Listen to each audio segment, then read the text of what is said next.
I thought we was gonna have a little better day than what we did. You know? There's one. Hurry up, I don't want to lose this fish. This is a nice one, Dad. Oh, it's a 40-incher. Yeah, I know. Other side.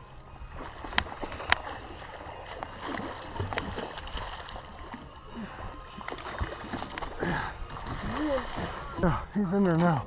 You caught him when you lured, son. Yeah, I know.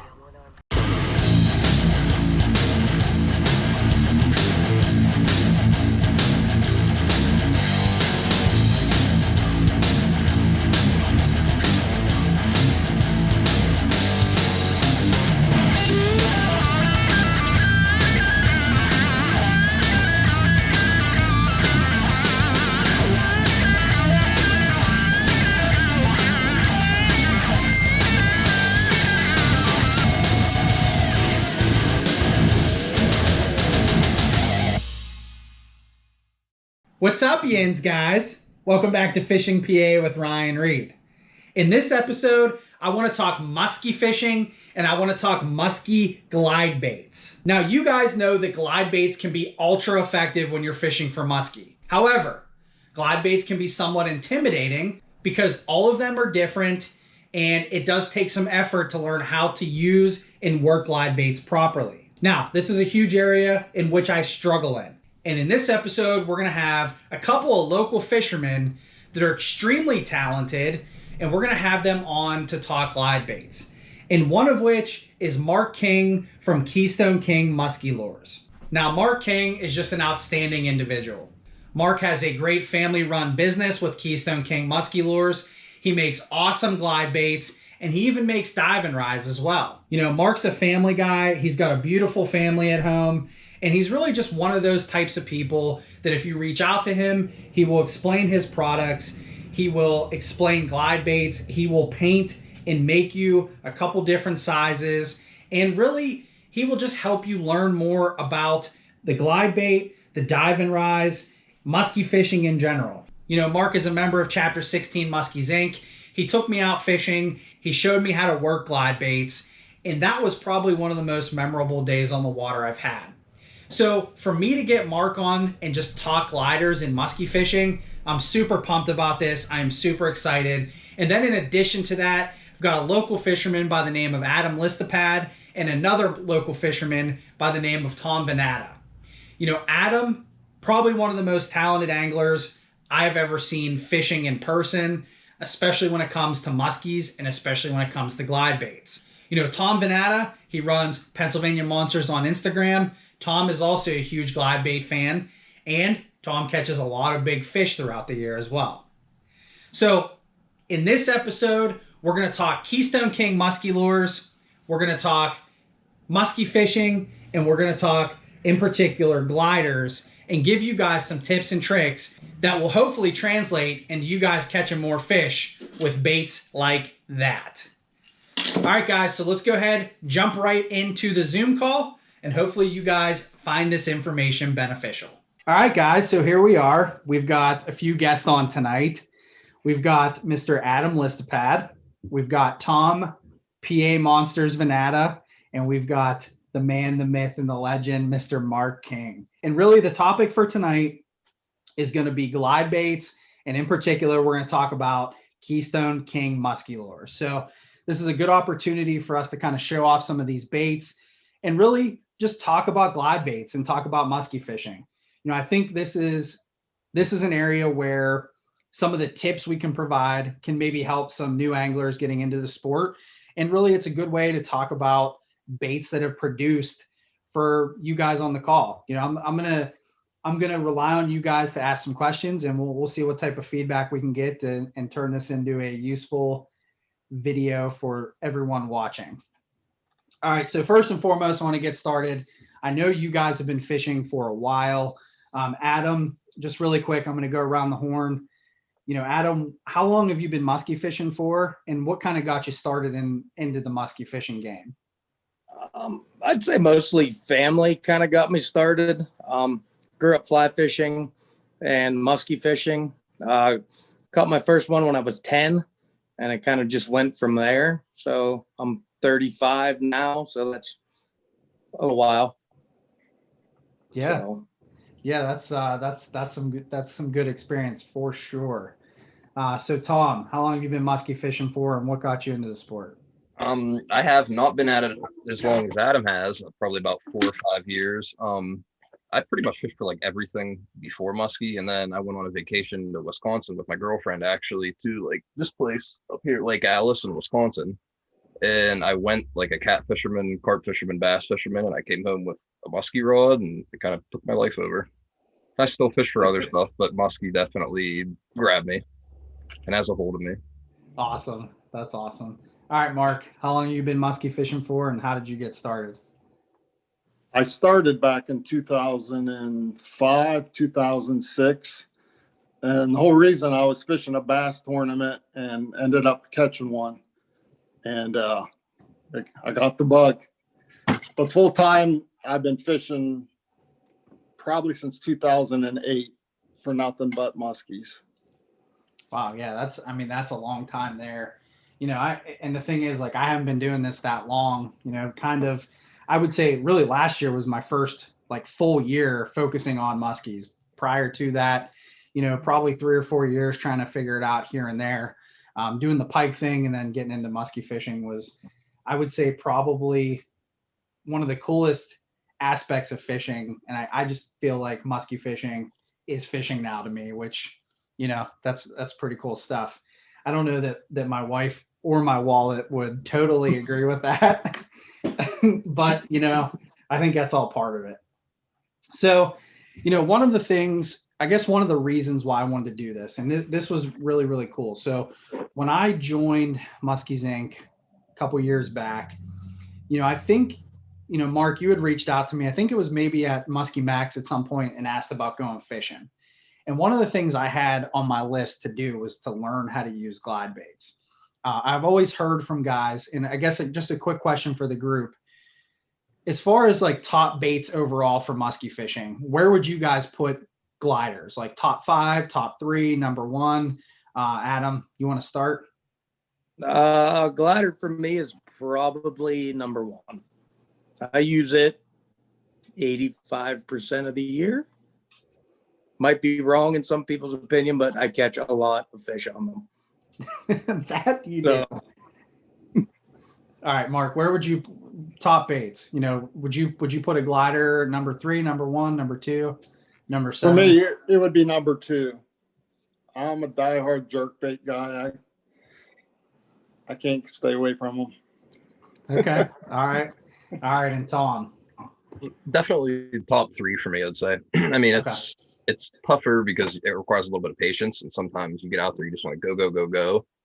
And sometimes a glider requires the right conditions too, I think. I mean, so when I can use them, I do, because I know how well they work. Okay. And that's what I'm learning. So I kind of wanted to learn more about glide baits. And really just, I guess musky fishing in general. But Mark, you were kind enough to reach out to me and take me fishing and kind of show me how to work a glider. And, to that point, I've had a little experience maybe with like the Phantom Softails, but I just didn't throw a lot of them. So that day for me was pretty special because I got to, throw some baits around, number 1, and, just give me some general foundational tips on how to work these things. And, that day, just kind of looking back, I think moved 1 fish, and it was probably, it just to see a fish that early in the season, I was fired up. I was really fired up. Just a little. I think I shook for probably about 45 minutes, and so that's all part of this. That's seeing the first muskie that I did years back, and then finally catching a few fish here and there. It's just really sparked this, I guess, this fire and passion for the fish and for the sport. And this is all part of it. So that's why I wanted to do this episode, the importance of glide baits, and really just talk Keystone King. So that's the plan for tonight. So with that said, Mark, do you want to kind of get us going in the way of your bait lineup, if that's fair? Maybe give us an overview of what you got. Sure.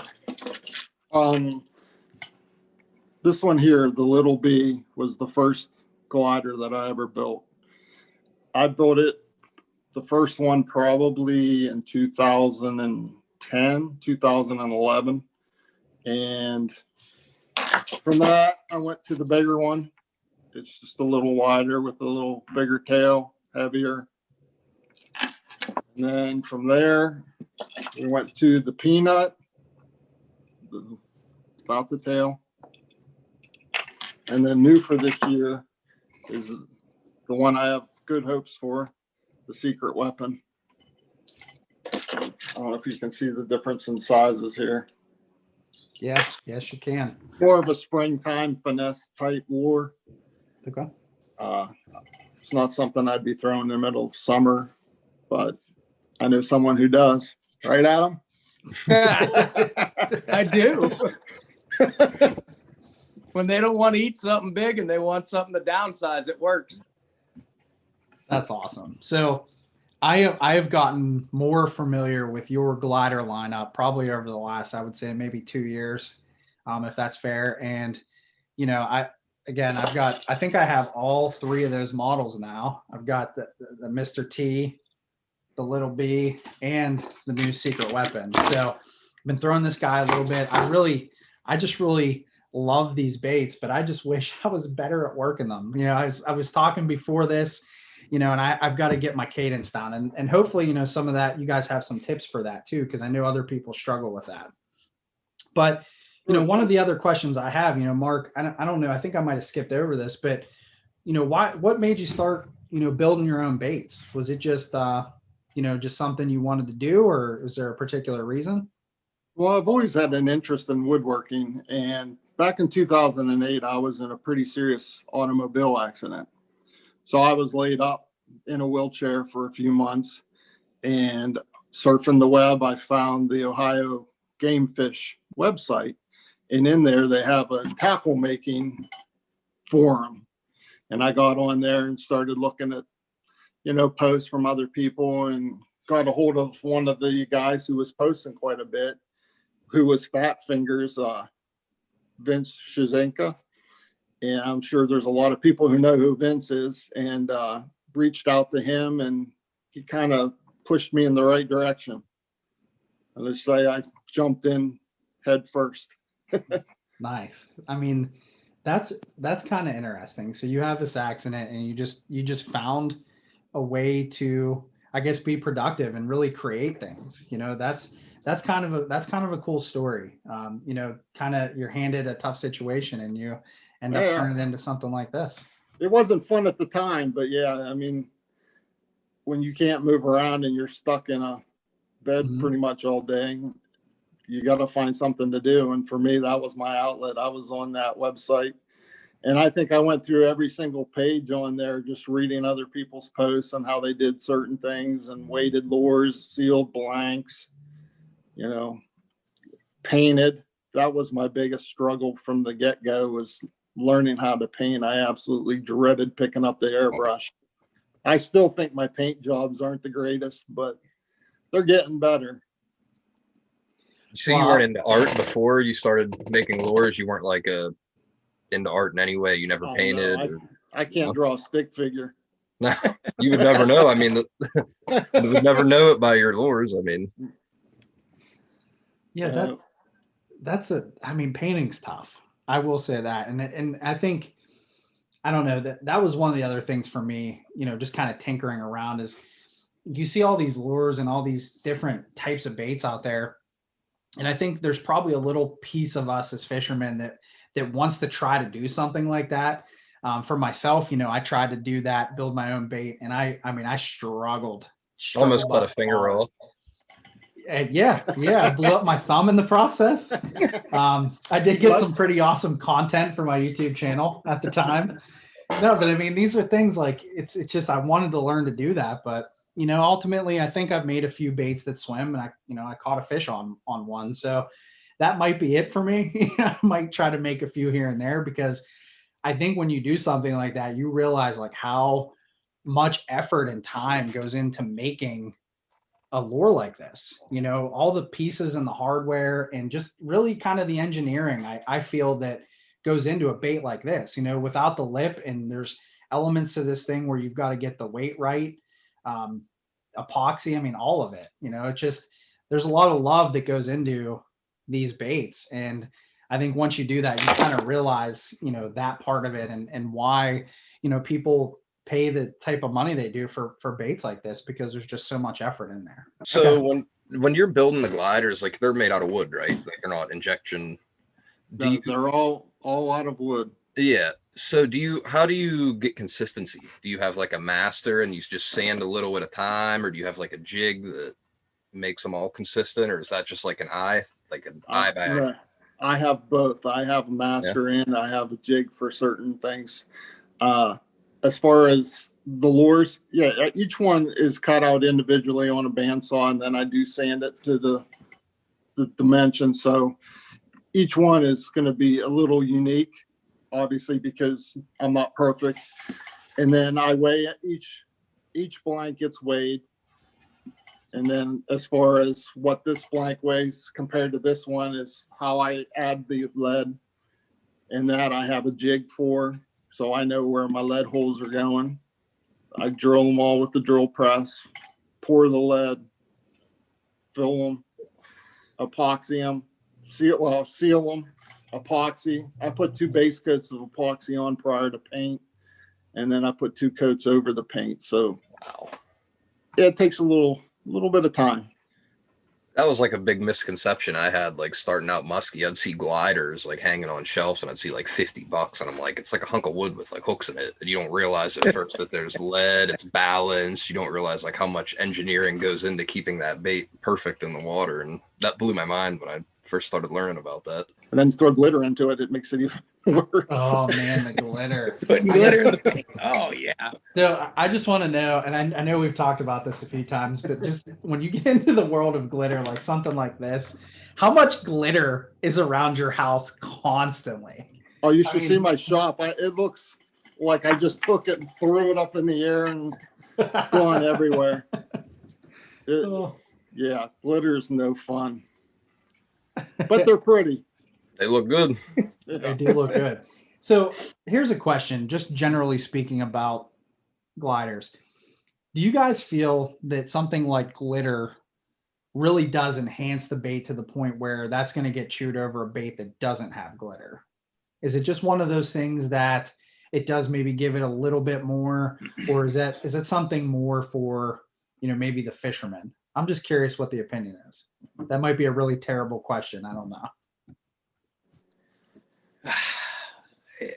It could make a difference on certain days or pressured waters. It could give you that little bit of extra flash, but a lot of our waters are kind of stained anyway.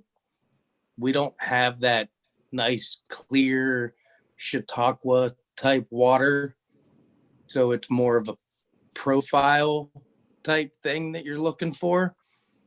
I mean, it's some of your colors are bigger. I mean, your bigger flash is going to be more than your little sparkly glitters, if that makes sense.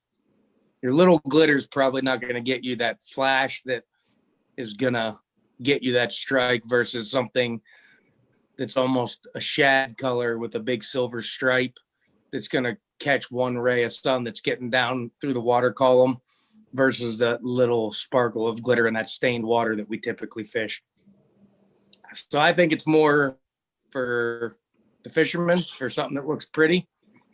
Why I don't fish many glittered baits, but It's ambient light too, I think. I mean, like if you pull a lure out of your box on any given day and you hold it up, I mean, they'll look different depending what time of day, what the weather's like. I mean, if it's really sunny out, maybe you're going to see that glitter more in the water. If it's overcast, if you're fishing in the evening, you might not see the glitter whatsoever. I mean, I noticed that too. If it's a real bright sunny day, sometimes certain lures just really glow in the water from that glitter, whether it be the glitter, whether it be the paint. I mean, it really depends on the lighting, I think, too. Okay. All right. I'll say this. On sunny days, I like the glitter, especially like at Woodcock, Canadota, where the water's a little clear. When the sun hits it right, you can see it. it throws off some shine. Yeah, and I think I would. I just like having. I think I like having both in the arsenal. You know, the standard and then some glitter, just because. You know, and it's. I think that is always a constant factor, maybe in the back of my mind, like what color should I go with? What, you know, water clarity, all that stuff. But ultimately, I'm probably going to have one of each sitting side by side in my box, ready to go. So that's. I mean, that's cool stuff. All right, Tom, did you have any other questions about building? I kind of interrupted you. Kind of, yeah. I mean, I know with some like with Phantoms specifically, like if a glider's good, you eventually lose a little rubber tail, and then sometimes you don't always have like the right tail, so you just start pulling tails off baits. And I've noticed in the past, like with Phantoms specifically, if you don't have that Phantom tail, they run kind of wonky after you put a replacement tail on, even if you put it on the right way. Like, I don't know how you made yours, but I know Phantoms, I think the tail's supposed to curve up when you put them on.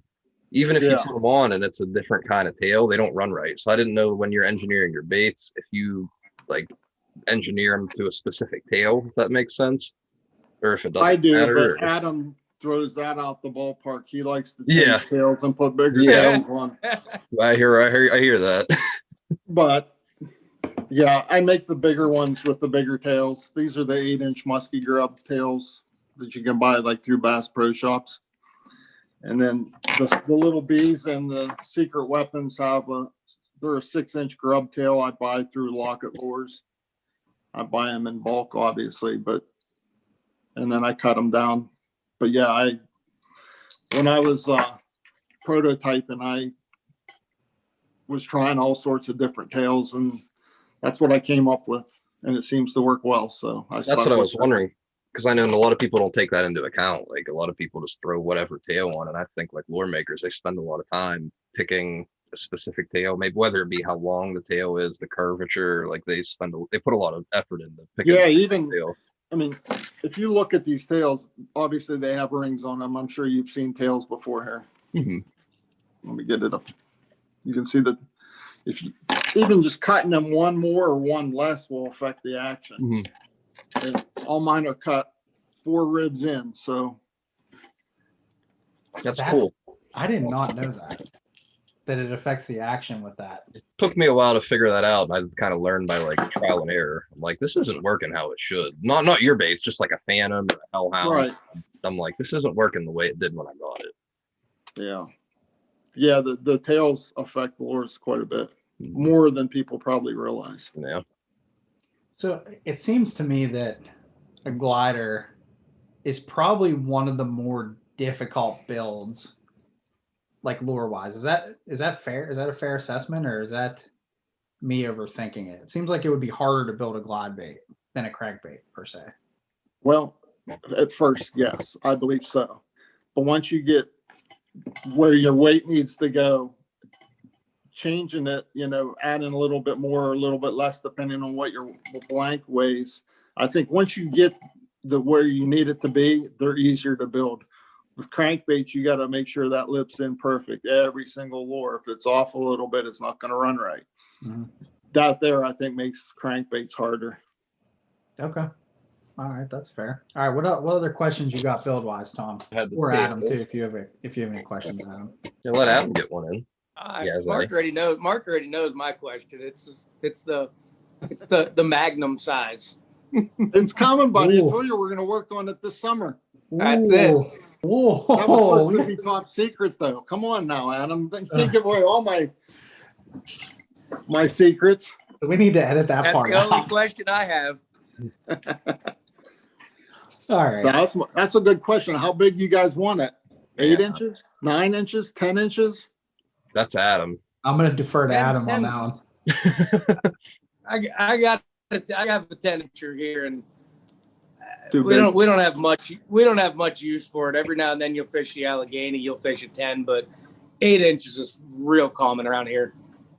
And then you add the tail and you're getting, we figure 11 inches. Yeah. So, I mean, that's 8 inches is real standard. Feeds that late fall size. So what's the size on the Mr. T? Because that's pretty.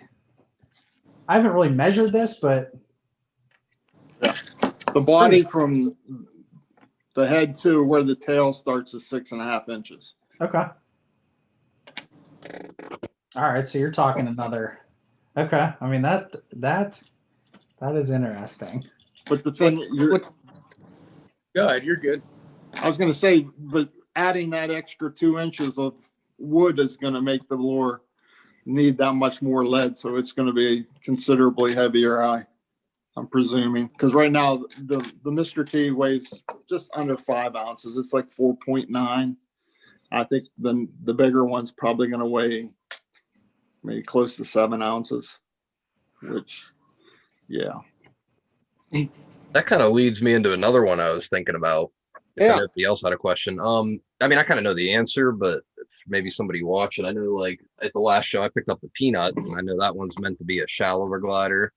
But I know you have a couple different styles of gliders meant for different depths, and I think people don't really know that. So, like when I started, I didn't know that. I thought a Hellhound was a Phantom, was a Manta, but different gliders are better at different depths, different speeds, different cadences, and maybe just like take us through which are for what in your line. Sure. Maybe. That's a good one. Yeah. The little B can be worked a lot faster than the Mr. T because it doesn't have as big of a tail and it's thinner. You can work it fast. I made it because that was the first one I ever designed. The Mr. T, due to the bigger tail, the wider body, is meant to be worked slower. If you can work it fast, but it's meant for that, early season, More slow hang. presentation. Yeah. This one here is like the Peanut. It's a real slow sinker. Yeah. And I made it for springtime just because the fish, obviously when they're close to the spawn or just coming out, they're not real aggressive. And this one you can work real slow. It's easy to overwork it. It's more of a finesse presentation, even more so than the Peanut. I noticed that. Like I picked up that Peanut, and I mean, I kind of talked about that with Ryan. I watched how he was working gliders, and he uses a lot of rod. I mean, a lot of my friends do. I even did it. Like use a lot of rod when you're working a glider, and with these like real buoyant ones, like a Peanut. I mean, you're doing yourself a disservice by using the rod. I feel like it's almost all the reel. All you real. have to do is just tap, tap, tap, tap, tap. Well, the Peanuts or the secret weapons like that too. You can just use a reel. I sent Ryan some video too. I don't know if he's going to put it in here or not, but We'll throw that video up real quick.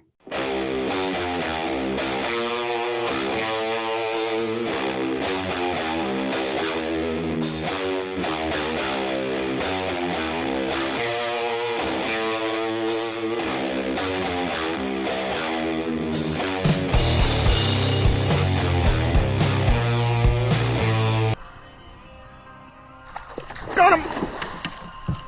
Good lineup. I'm trying. Oh, that was awesome.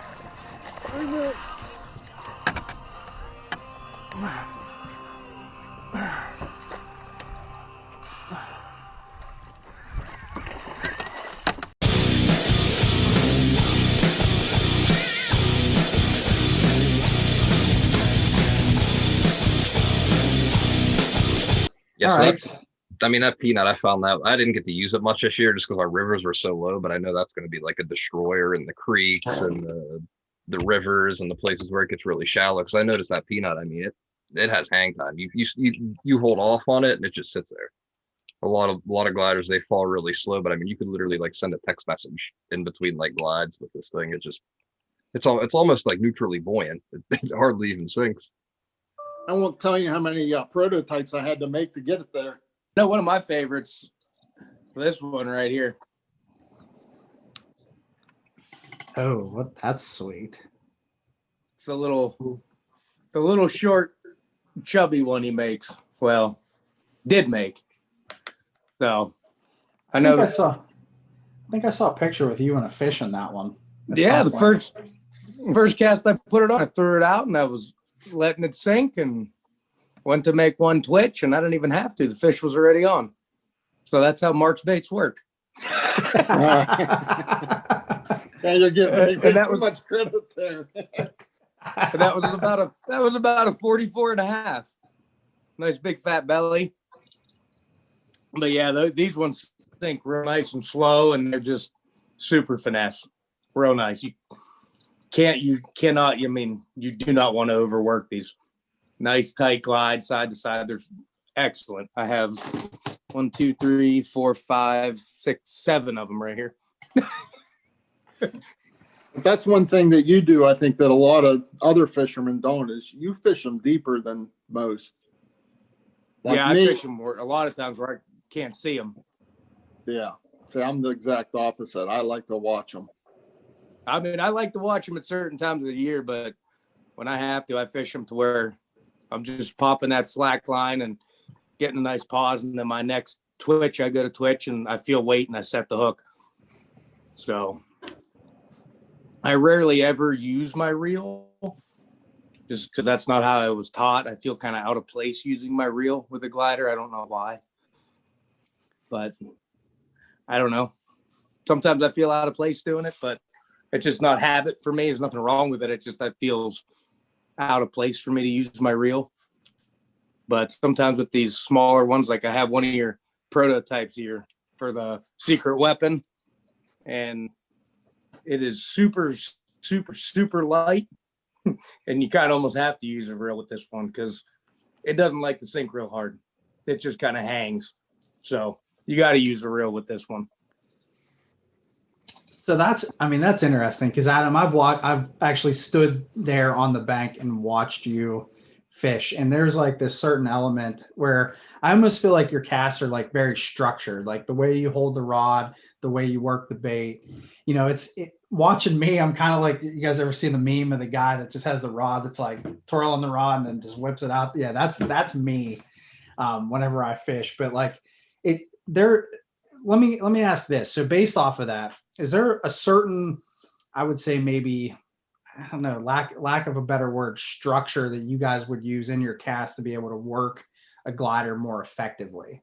You know, I have a tendency to maybe, and it's hard to show this without a rod, but you know, I'm holding the rod out at a specific angle, and I feel like sometimes I don't get enough action on the bait to, you know, whether it's just a speed thing or whatever it is. Is there like a specific way you guys work it, or like a structured retrieve? I don't know if that's even a solid question or not.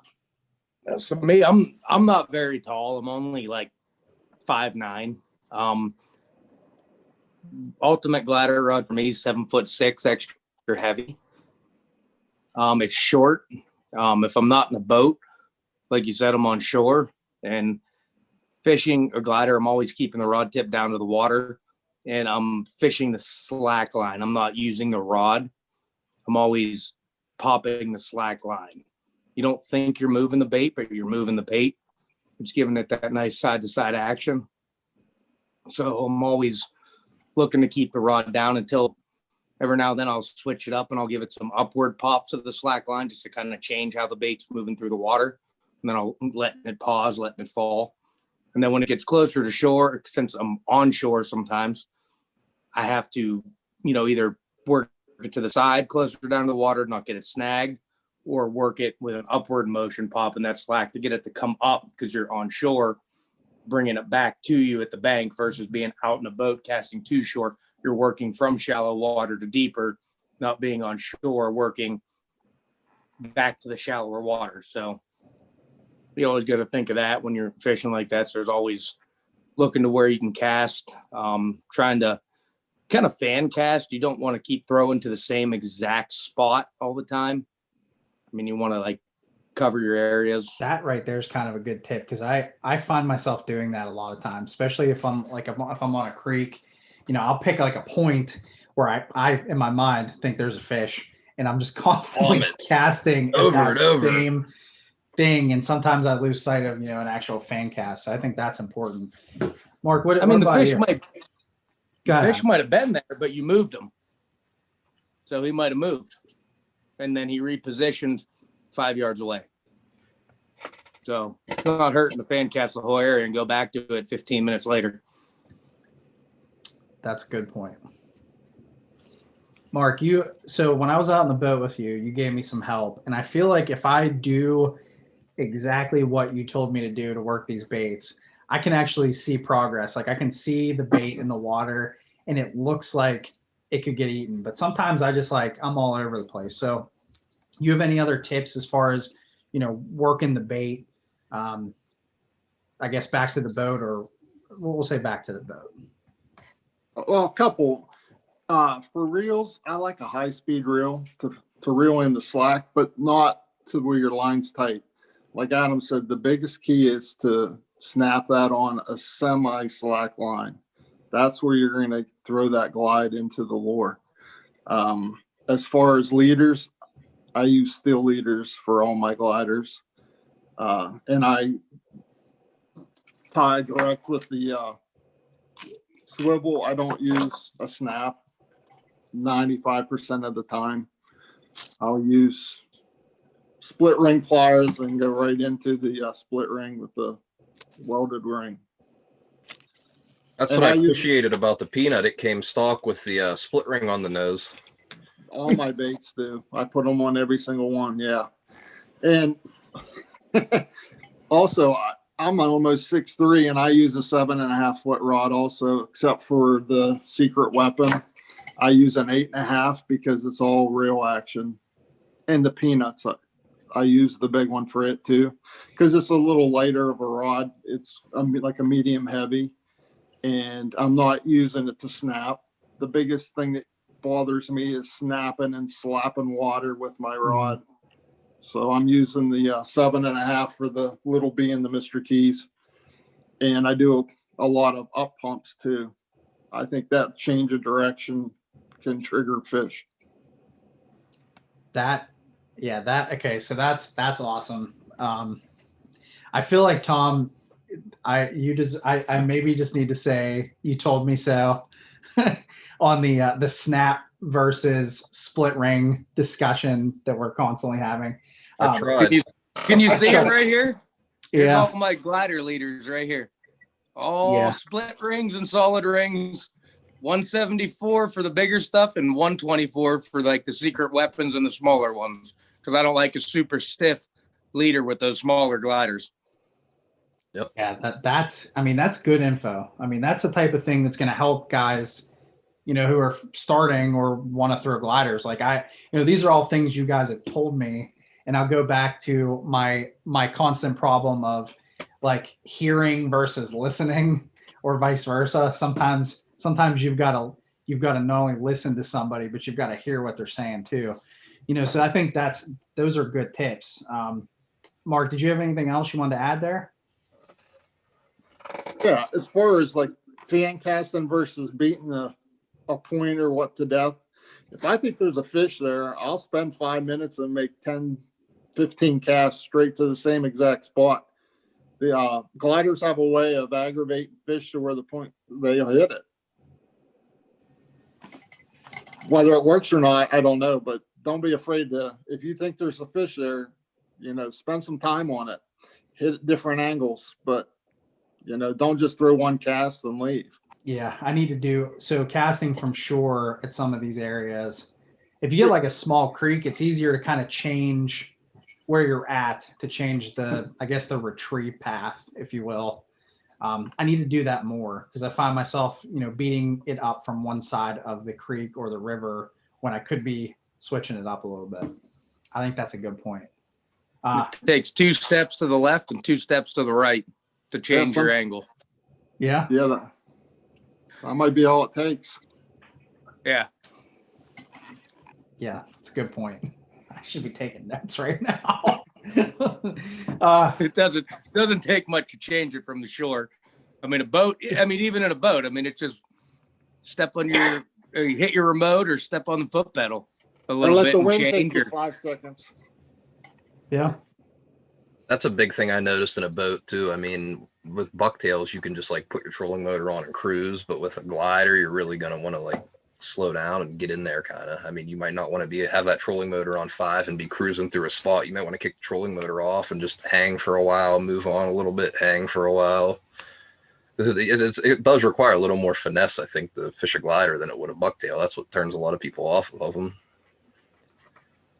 Yeah. Biggest thing I found in a boat with being with the trolling motors, you got to cast obviously up the head of the boat, because if your trolling motor's on, you got to cast up the head of the boat and work it back that way, because if not, you're going to end up pulling the lure back to the boat from the back of the boat in a very odd, non-realistic way. Rushing the last quarter of your cast to catch up to the boat and make your neck. Yeah.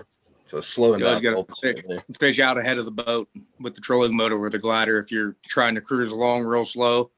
But sometimes it's best to just kind of drift along and not cruise with the trolling motor or the glider, because they are, unless you're in the like late spring, early summer point where you're fishing them fast. All right, Tom, did you have anything you wanted to touch on there? Yeah, I mean, you guys hit on a lot of it. The rod in the water was like a big thing for me starting off, because that kind of like makes you focus more on learning and on your reel, I think. And like every glider has like a different good cadence. So I think it helps too when you put your glider on. If it's a new glider, you haven't used it before, maybe don't bomb it out there and just get to work at it. Maybe drop it right next to the boat and see, like, is it a half crank that makes it work the best? Is it like a quarter crank? Is it a full crank? And just get like a feel for what makes that glider look best in the water, and then get it out there, then make that bomb cast and focus on doing that way out there. Because sometimes it's hard to tell. Sometimes you overcompensate. You'll think that you have to really move that glider more than you have to, and you get to the last quarter of your cast and you see what your glider's doing, and you're like, ugh, that's not good. So it helps dial it in next to the boat where you can see it, or even in shallow water, dial it in where you're working it right on the surface and you can see that glider, everything it's doing, until you get a feel for what feels right on that reel, and then get it out there, work it down deeper, work it further away, whatever you have to do. But spend a little time focusing on it before you. I know it's exciting. You got a new lure, you want to catch stuff, but spend a little time doing like your homework and figuring out how it's going to serve you best. Do you guys have a general rule of thumb, or is there a rule of thumb when it comes to glide baits? Like, for example, this time of year, work it super slow, or like Adam, you mentioned about summer when you're working a little bit faster. Is there just like general rules for these baits? It seems like there would be, but I don't know that I'm good enough to really comment on that. I mean, this time of year, I personally don't like fishing water that's like 32 degrees and lower. So they're just really, really inactive when it's like that. I mean, something that's really, really buoyant, neutrally buoyant, you're going to twitch it and it's going to really pause and hang there. I'm talking like 6 to 10 second or maybe longer pauses, and it's just going to hang there. Maybe give it a couple twitches, back side to side, and then it's going to hang for 10 seconds because they're not chasing anything down. I mean, I caught one yesterday on an oversized bass jig, literally almost dragging it across the bottom. They're not going to really chase much down in that cold water. I mean, the most I've caught when it's cold like this, even down in Virginia, I mean, it's been 6-8 second pauses and just that real slow, big glide this time of year when it's super cold. Okay. All right. I mean, nothing, that's helpful. Nothing real erratic this time of year. It's kind of just, it's almost like, you ever see the dead shad floating and they're kicking and then they pause, kind of like that. Spring, it's slow, but it's not super slow and erratic. It's just the fish aren't super aggressive, but they're definitely chasing bait, because there's times we're burning rattle baits really, really fast, like a bucktail, and they're hammering them. So that's what's nice about a glider too. That made me think of that. I mean, you have a lot of lures, like they have ideal speeds, but a glider, I mean, it's a versatile bait. I mean, you can work them fast, like you can pop, really get them working like a bucktail in the summer, or like Adam said, now in the winter, you can really pick a glider out that hangs, or you can pick a deeper running glider where you can really jazz it up and speed it up in the summer. And there's different gliders for all seasons, really, in my opinion. So, Mark, do you have anything to add on that one? No, because I don't do much fishing. I'm building lures at this time. So he's making money. Yeah.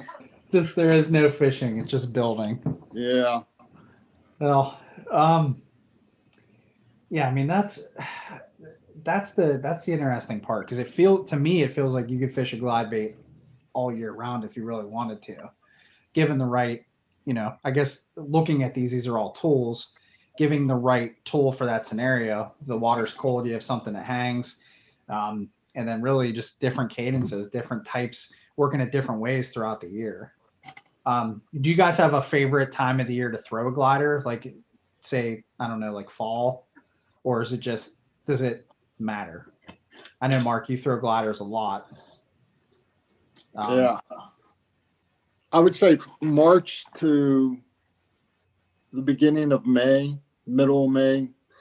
Those are probably my favorite times to throw gliders. And then in the fall, I throw them some. My dad throws them more than I do. I'm more throwing the jerk baits, but they do have a time and place all year round. I've had a couple days during the summer where we couldn't move fish except for on a glider. Those flat, calm days where nothing seems to be going. Throw a glider on and pop it fast over weeds. They can pull fish and trigger them. Yeah, I'd like to have a day like that where I could just go out and work glide baits and catch a few fish. Hey, you always have an open seat in the boat. Oh, I'm gonna take you up on it, 100%. I We was lost always Adam. under I was always under the impression they were like a fall bait and like a cold bait, like cold seasons and stuff. And then I saw what Adam did last spring with them, and that changed my mind pretty quickly. That you can work them in the spring, and they will catch fish in the spring, and they will outfish you in the spring. I learned that. Yeah. Yeah, the spring's my favorite time to throw them. Yeah. By far. Yep. And that was another thing in spring. I think, like, I thought in my head that spring meant slow. And I mean, I saw it and Adam showed me, and it doesn't always mean slow in the spring. I mean, we were working gliders fairly quickly, quickly enough where you could see them coming in pretty much. And they were hitting them. I think it's just a matter of getting it in front of them at that point. Yeah. I mean, that's the other part of this is, watching Adam kind of changed my perspective a lot too. And I am probably more pumped at this point for fishing in the spring, with the littler guys, especially, now that I know I can sit there and pump the reel, that's something I need to work on. But yeah, I mean, it's this whole thing is pretty awesome when you talk about fishing with this style of bait. And I do feel like there is a patience factor too. All right, so I have another question. As far as this is going to be generically speaking, some guys I talk to about lures, they say one thing, others say the opposite. But my question to you guys is color. I want to talk about lure color. I guess number one, what's your favorite color, or maybe a scenario that color would fit in? So is there, when you guys are selecting baits, what do you look for, I guess, in color? Adam, you want to start it? The loaded one. So in the spring, depends on where I'm fishing. I fish, obviously, you guys know where I fish quite a bit. There's a lot of like all white You say it type little baits there. So I like a white almost with an orange belly. It gives it a good contrast. That's one good color. Going later on through the year, I've kind of started to do really good on more of a sucker type bullhead pattern, almost like a off yellow type color. Even the rivers and everything started to do really good on that. So I guess for me, it's just kind of general going to be natural, if that would make sense. Perch patterns for certain lakes have done really well for me, especially Chautauqua. A lot of guys say walleye colors do well for them. I've done a lot better on perch colors, whether it be gliders or Poseidons. It's always been a perch color. So I like that is a good natural color right there. That was pretty. So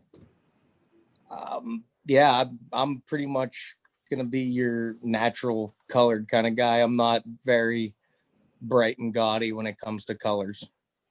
Okay. Yeah. I mean, so I guess another point is, double check where you're fishing, take a look and make sure you understand what bait fish are there. And then I hate the term match the hatch. I don't know That's for why. fly fishermen. I know, but it's one of those things. Like I always go there for some stupid reason, but Here's my match the hatch. that's all right. That's, I would have to how I feel say about it. one gaudy color that is my favorite is that color he just showed. That is Wow. that is the one color that is off the wall. That is one bright color that I will throw, that I like, that I've done well on. Other than that, besides pink, I use pink in spring, like cold water times. I do well on pink and white for some reason. You're But supposed that's to keep it. that a secret. I like that one though. Yeah. That's What do It's you not have a name offensive for that? to me. Leprechaun. That's leprechaun. Okay. Yeah. I like it. It really glows in that, or stained water, like pomatuming. I did real well on that color. It really shines in the water. Yeah, nice. I was gonna say that I was gonna talk about this just because Oh, that's nice. I do like that. This is actually, I think, was this the first one I bought off of you? I think so. This was the first. That was the first bait. Yeah. I've had real good luck on that color at West Branch, especially in the fall. Once the water starts to cool, it gets that greenish tint to it. That color really, really shows up well. That's kind of interesting because maybe I shouldn't give this away. I don't know that this makes a difference or not, but when I hear West Branch, I immediately go to like orange, like orangish, bright orange, yellow. I don't know. That just seems like everybody's throwing orange on that body of water. But so I guess so. Adam, you gave us some good insight. Tom, do you have any thoughts on color? What's your color scheme? I mean, it kind of like goes back to the glitter thing. Like if it's all going to be about like light for me. I mean, it's not all about light, but a lot of it's about light. I mean, if it's really sunny out, I'm going to be looking for something that's giving off shine, or I'm looking for something that's casting a shadow. So something that casts a shadow is going to be like a black or one of your darker colors, something that's really going to, I mean, it's just going to put off a shadow. But then like stained water, yeah, your gaudy bright colors, they can really glow, like we were saying. I mean, it looks like there's an orb around them when it's coming in. The paint, whether it's white or orange or like something with the orange tail, it shows up well in the dirty water. And I know you hate the match the hatch term, but I'll do that. Like on a lot of rivers and lakes around here, these muskie are eating trout. And I know rainbow trout lures get like a bad rap. Yeah. But I know they get like a bad rap, but I think they're killer. I mean, anywhere where they're eating trout, the trout glider is just like filet mignon, in my opinion, for them. But it goes back to the lighting. And I mean, if you're not going to throw a natural trout glider if the water is muddy or if you're night fishing, like it's all about the light, in my opinion, I think. Okay. All right. Yeah, I mean, that makes sense. Mark, you have anything to add on color? Throwing what you have confidence in. If you don't have confidence in what you're throwing, you might as well take it off. That's why I like throwing clown, because I've caught fish on it everywhere. I like it. I throw it. So. Yeah, I think that too is good for guys getting into this, just lures in general. And maybe that's partly why they say, some of these baits are for the colors are for the fishermen. But I mean, really, I can tell you that I've got a lot of lures, but there's some lures that I'll put in the water because I just don't feel confident in the color, or I'm not going to throw it. And what is that toll to you at that point if you're not confident in it? I just really think that's a good point that a lot of people, especially like during show season, you're just buying stuff up like constantly, like, look, oh, that color looks cool, but ultimately you get to that point, you might not have as much confidence. And you need 5 of all of them. Yeah. Yeah. I know a guy like that. I know a guy like that. Yeah. I thought of like a question. I don't know if this is asking too much of the Keystone King secrets here, but I was looking at the peanut. Are they through wired? No, they're screw-eyed. Oh, okay. It looked like, never mind. I was gonna say, because I was gonna say, wouldn't that add like an extra step in the process? But scratch that question. On certain wood types, I do think it helps. Oh, I mean, I use African mahogany, which is a pretty hard wood. I don't think you're going to pull a screw eye out. You're going to bend them maybe from a fish thrashing in the net, but it's not coming out. I I feel haven't like had one come out. I feel like too, and I'm just looking, and I've little to no experience here, but one thing I've kind of noticed, I guess, is with the screw eyes, like I use the screw eyes on just crankbaits and stuff. I feel like if you put epoxy on the screw eye and then you drill it in, I feel like that helps. But I also feel like when you actually epoxy the bait, I always like epoxy the screw eye in. And I just feel like that gives it enough hold. Like I haven't had any issues with any of my baits that are like that, but Like you see, these are, yeah. that's why I thought it was through wired because they're epoxied in so well. I thought they were. I couldn't even tell it was a screw eye. But yeah, I've never Yeah, had. like to me, there's no way that's coming out ever. No. Like, I mean, maybe if this thing gets eaten 100 times and just gets completely demolished, which at that point you're like, I'll hang it on the wall anyway. That's it my served game room. its purpose. It's time for a new Yeah, one. exactly. Like that's the thing we all want. Like that's the thing that I look at you guys and I see Adam and all you guys catching fish all the time, and I'm like, man, I want to get a bait that I can hang on my wall because it's caught so many fish. It's like this stoic legend in my office. But maybe someday. I gotta fish more. Maybe I gotta talk to my old lady and see how much more I can get out there. Well, you No, have don't talk to her. Just do it. Just fish and apologize later. Yes, yeah. That's what I it. do. Yeah. Speaking of bait up baits, my dad has a sand cat, which is a jerk bait. I think it's got close to 50 fish on it. It is beat to tar and back. Wow. He will not retire. That's like his go-to when he goes fishing with me. That's like the first and last lure he puts on. He's like, it's still got some life in it, but I'll send you some pictures of it. It is just annihilated. You better tell him to hang it up before he loses it and regrets it. Yeah. Sentimental value. I think I've replaced at least a dozen hooks on it. It's just it's in bad shape. I think you sent me a picture of it. All right, really quick. So, Mark, you not only make glide baits, but you make dive and rise baits as well, correct? Yeah. So, can you give us any insight into your dive and rise? What it looks like? Anything you could tell us about it? There's the 8-inch version. 10-inch. I don't make very many of them. I might make 20 to 30 a year. Around here, I just don't get people wanting them. I've made them for the last, like 3 or 4 years, and they just don't seem to do well. But I mostly make them for my dad and I. The biggest issue, or the reason I started making them, I mean, the Suic is a great lure, except for when you're trying to cast it into the wind. I don't know if you guys have been there or not, but it can be difficult. So I made this 8-inch version, so it's heavier. It's a little more buoyant. I fish shallow water and in weeds, and that was the main reason I made it. Well, I mean, that's awesome because that's one of those things that you kind of see a need for in your fishing, and you just built something to solve the problem. My company has a slogan that's transforming ideas into reality, but that's like, to me, that's part of bait making. Like you have this idea and you just transform it. So that's cool stuff. That's easier said than done. I think I went through a dozen prototypes. I could not get it the way I wanted it to run. So I changed a little weight here, moved the weight there, went from 2 hooks to 3 hooks. I had people asking for 3-hook version. The 8-inch was, it was a nightmare. Let's put it that way. To get it the way I wanted it, it took a lot of effort. The 10-inch, first one, it worked the way I wanted it to.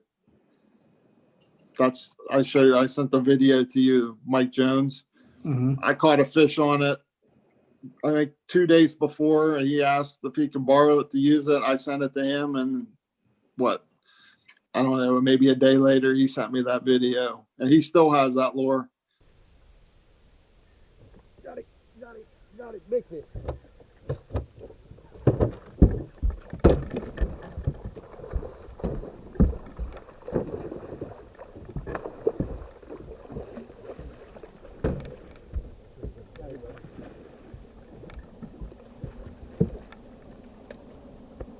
Yes! Right on time, baby. Thank you, Mark.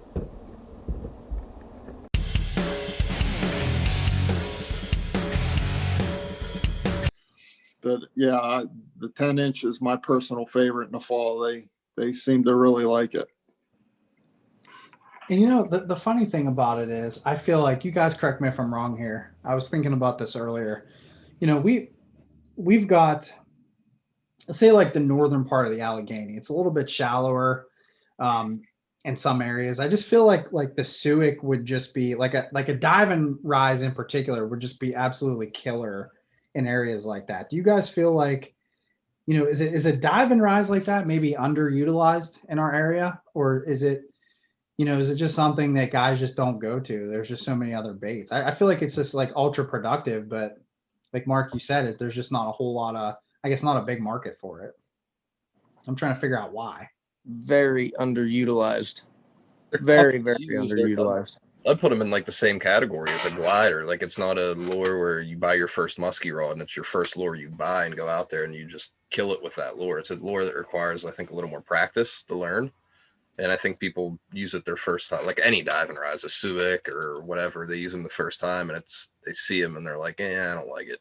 I'm not going to use it. But it's something that over time you get better at using them. It's just like glider, you figure your cadence out, you learn how to tune them, and they have their place. Yeah.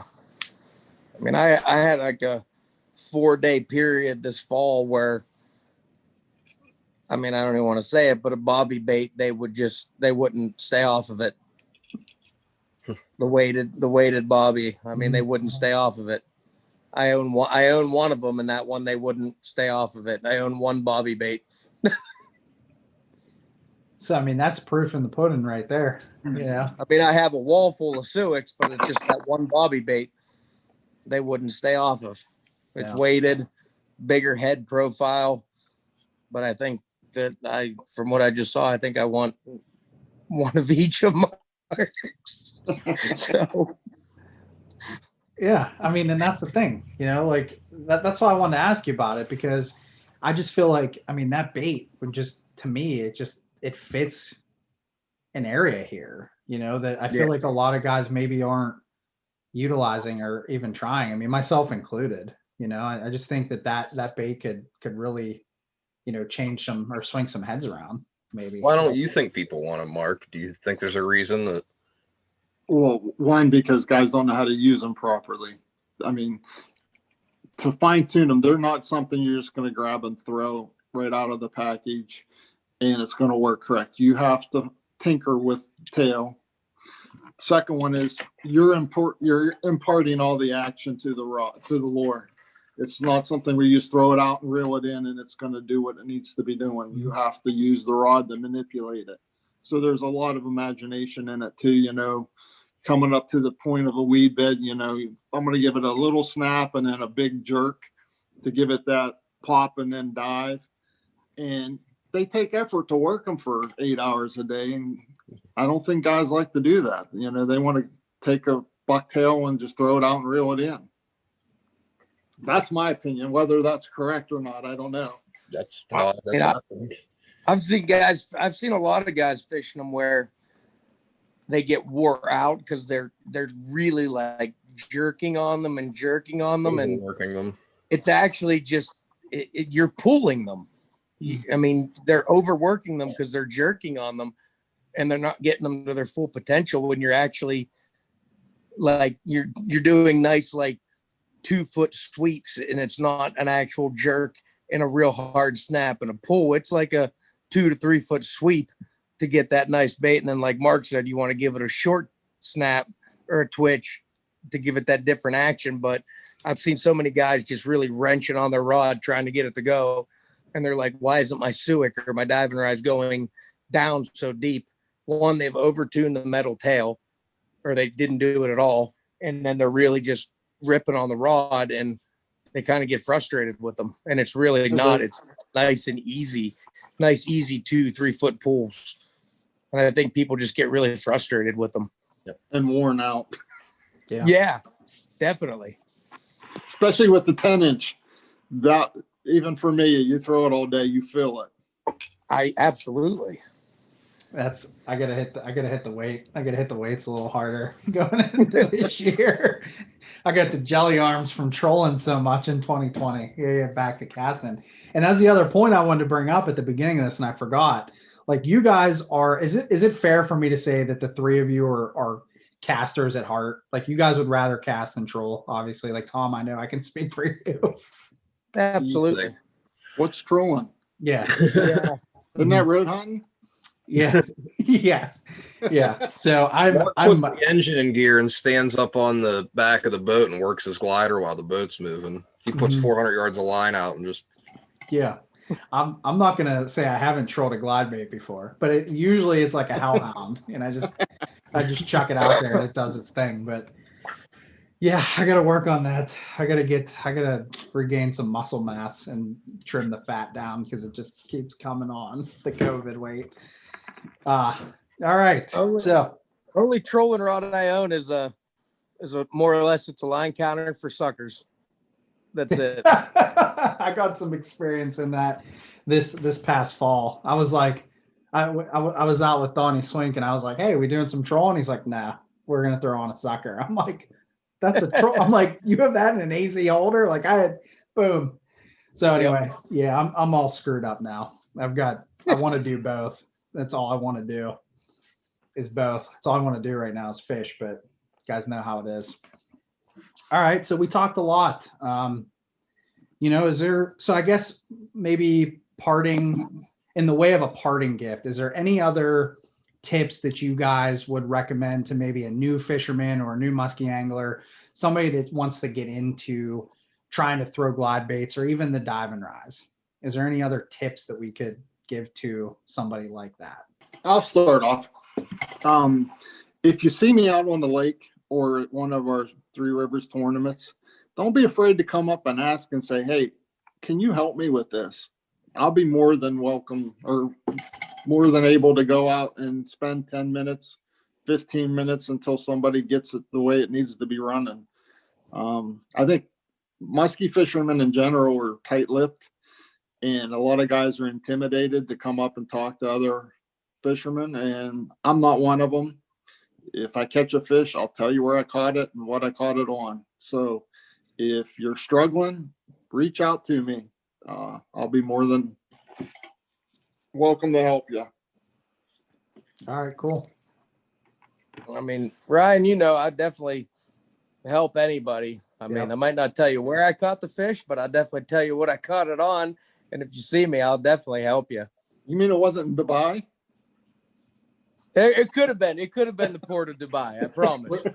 With You fireworks on the moon last year too, I think. Yeah, I mean, I'll definitely. If people see me, they definitely. A lot of people know I definitely spend time with them and help them. But yeah, I'm still trying to figure out where I need to cast at my mom's house to pick up those last couple of fish. But seriously, like, all three of you guys, and this is another reason why I wanted to get you guys on, because I mean, clearly all three of you have helped me in this short journey of trying to catch a muskie, basically. And all three of you guys have been willing to share information and help, and that's the thing, is like, not everybody's like that.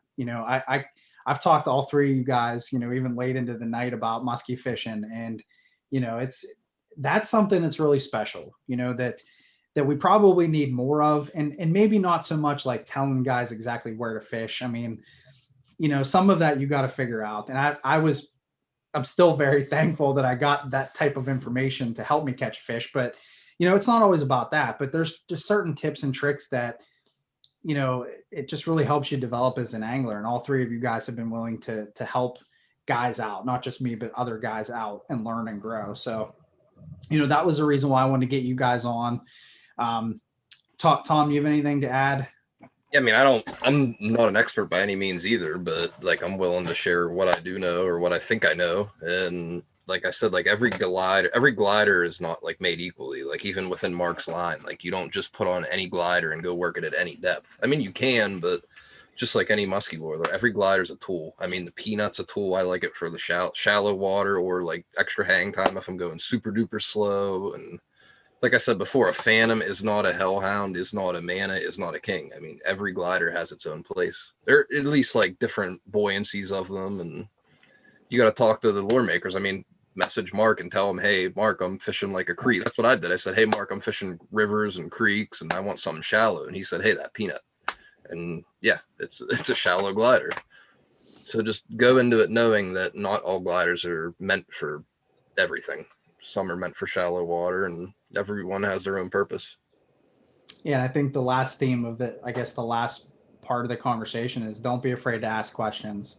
You know, reach out to guys and ask those questions, and, you know, don't be afraid to ask. There's no such thing as a dumb question. Really, I have that motto in life, you know, in general, because I think it's better to ask the question than to do something, you know, completely wrong or waste time doing something wrong like I did for the first couple of years I was musky fishing. But, you know, so I guess just to kind of wrap this thing up, you know, I appreciate you guys jumping on, talking about gliders. You know, Mark, I appreciate you, you know, coming on to talk about your baits and, you know, the lineup and these tips and tricks. Just real quick, can you let everybody know where to get a hold of you for baits in case somebody wanted to reach out and get one of these gliders or diving rods? Yeah, I'm on Facebook, Keystone King Musky Lures. I'm on Instagram under the same Keystone King Musky Lures. My email's king257@zoominternet.net. You can send me a message on there, tell me what you want. Or if you just have a general fishing question, let me know. All right, cool. So I will throw a plug out there. Tom, you want to throw a plug out for Pennsylvania Monsters? Where can we get a hold of you? Follow me on Instagram at Pennsylvania Monsters or Facebook, Tom Van Adam. Just getting back into the Facebook swing of things, but yeah, I mean, maybe a YouTube in the future, but not for now. I'm worried about catching fish, not filming it just yet. Once I master catching them, maybe then I'll master filming it. I mean, you could just not be a master of anything. And just do Jack what of I all, do, master of none. and ride everybody else's coattails. Yeah. All right, Adam, if somebody wanted to reach out to you, where can they find you at? They can start, I mean, on Facebook, just my name, Adam Listapad. Shoot me a private message on there. I mean, even on Instagram, it's just Listapad A. Shoot me a message on there, and then we'll definitely go from there. Talk, Right. answer some questions, see what they're trying to figure out, and go from there. All right. Well, I appreciate you guys again jumping on, talking fishing, and being willing, you know, to help guys out. You know, it's important to continue to grow the sport. And I will say, you know, if there's anybody watching this, if we actually have anybody watching this video at some point, People. yeah, we get a couple views. If any of the viewers are interested, you know, Muskies Inc., it's a great way to join a club that helps the fishery. You know, you get to meet guys like this, and it's just a huge resource for the sport of musky fishing. And then there's also that voluntary musky permit that does help the stocking effort and the hatcheries and things like that. So those are two important things I always like to bring up, or I try to in my videos, you know, just key elements to that. So guys, I can't thank you guys enough for your time tonight. Thanks for jumping on and hanging out and talking fishing. And hopefully we can get out in the water and catch some fish this year. I like to fish with you guys at some point. So, all right, guys. Yeah. All Thanks right, for having me on. I appreciate it, Ryan. Thanks, guys. Thanks, Ryan. Absolutely. All right, guys. That was it. You know, we had a good, solid conversation with three talented musky fishermen and a very talented local lure maker right here in the state of Pennsylvania. You know, these types of videos are fun for me, guys. I really like highlighting good, positive people. And the three guys that I had on tonight, they are just that. They are not afraid to help you as a musky fisherman, help you learn and grow. And really, you know, they're just talented fishermen in our local area. I love having local guys on. I want to focus on this because some of you that aren't musky fishermen, or some of you that are just starting to fish for muskies, you know, one of the things you'll learn is to support your local bait makers. Local bait makers develop products for bodies of water that you guys fish, well, locally. So, you know, that's why I'm going to continue on with these. It's fun to have these discussions, and it's fun for me because I learn just as much as you guys when you get talented people on the horn like we did with Mark, Adam, and Tom. So guys, again, if you like this video, if you like this format, hit that like button for me. If you guys like this content overall, please subscribe to my channel. I greatly appreciate each and every one of you that do that, and each and every one of you that have supported me over the last 3 years. You guys need gliders or you need diving rods, reach out to my man Mark King, Keystone King Musky Lures on Facebook. Find him on Instagram.